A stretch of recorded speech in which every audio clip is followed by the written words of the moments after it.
রামু, তোর মাথা ঠিক আছে তো? কি করলি তুই এটা? তুই কি পাগল হয়ে গেছিস? তুই দেখতে পাচ্ছিস না ও খাবার খাচ্ছিল? মালিক মালিক আমি জানি আমি অনেক বড় একটা অন্যায় করেছি, কিন্তু এর পেছনে একটা অনেক বড় কারণ আছে। আসলে একদম চুপ। এর পেছনে কি কারণ থাকবে রে? ইন্দ্র, তুমি একে কাজে রেখে অনেক বড় ভুল করেছো। একটা কাজও ঠিক করে করতে পারে না, আজকে খাবারে জুতো মারলো, কালকে না জানি কি করবে। ইন্দ্র, ওর প্রতি এক মুহূর্ত ভরসা করা ঠিক হবে না। মালিক মালিক একবার আমার কথাটা শুনুন। একদম চুপ, আর একটা কথা বলবি না, এক্ষুনি বেরিয়ে যা, নালে ঘাত ধরে বার করে দেবো।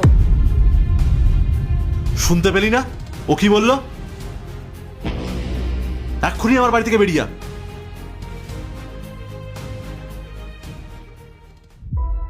ইন্দ্র, তুমি একদম চিন্তা করো না, আমি নতুন করে খাবার নিয়ে আসবো। না, আর দরকার নেই। এখন আনতে গেলে আমার অফিসের দেরি হয়ে যাবে। তুমি আমার টিফিনটা প্যাক করো, আমি এখনই ফ্রেশ হয়ে আসছি।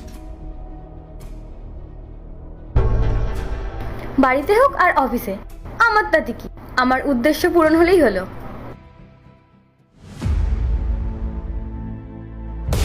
আমার বোকা স্বামীটা নিজেও জানে না ওর আদরের স্ত্রী ওর খাবার বক্সে কি মিশিয়ে দিয়েছে।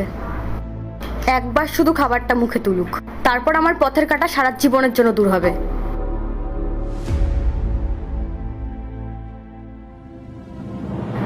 দাঁড়াও, লাঞ্চ বক্সটা নিতে ভুলে গেছো তুমি।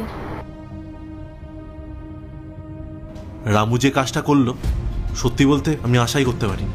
কি আর করা যাবে বলো? তুমি একটা কাজ করো, তুমি এমন কিছু একটা করো যাতে সোসাইটির কোনো জায়গায়ও কাজ না পায়। যাই হোক, তুমি ওইসব নিয়ে আর মন খারাপ করো না। আর হ্যাঁ, খাবারটা কিন্তু পুরো খাবে। আজকে তোমার পছন্দের রান্না করেছি, খেয়ে নিও, সাবধানে যেও।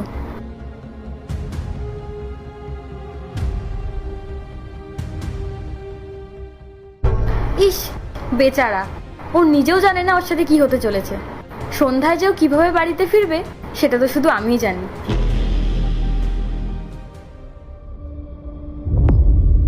মালিক আমার কথাটা শুনুন। মালিক একটু দাঁড়ান। হে ভগবান, মালিক তো চলে গেলেন, এবার আমি কি করব? মালিক কিন্তু ওনার খাবার কিছুটা মিশিয়ে দিলেন, উনি তো অফিসে গিয়ে খাবারটা খাবেন। এবার আমি কি করব? আমাকে কিছু একটা করতে হবে।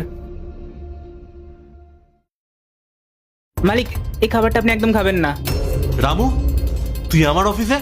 তোর সাহস তো কম না। এই খাবারটা খেলে কি সমস্যা তোর? আমি আপনার প্রাণ বাঁচাতে চাই মালিক। মালিকিন এই খাবারে কিছু একটা মিশিয়ে দিয়েছে, এটা খেলে আপনার অনেক বড় বিপদ হয়ে যাবে। তুই কি পাগল হয়ে গেছিস? পার্ট 2 দেখতে সাবস্ক্রাইব করো ভেলকু 78M।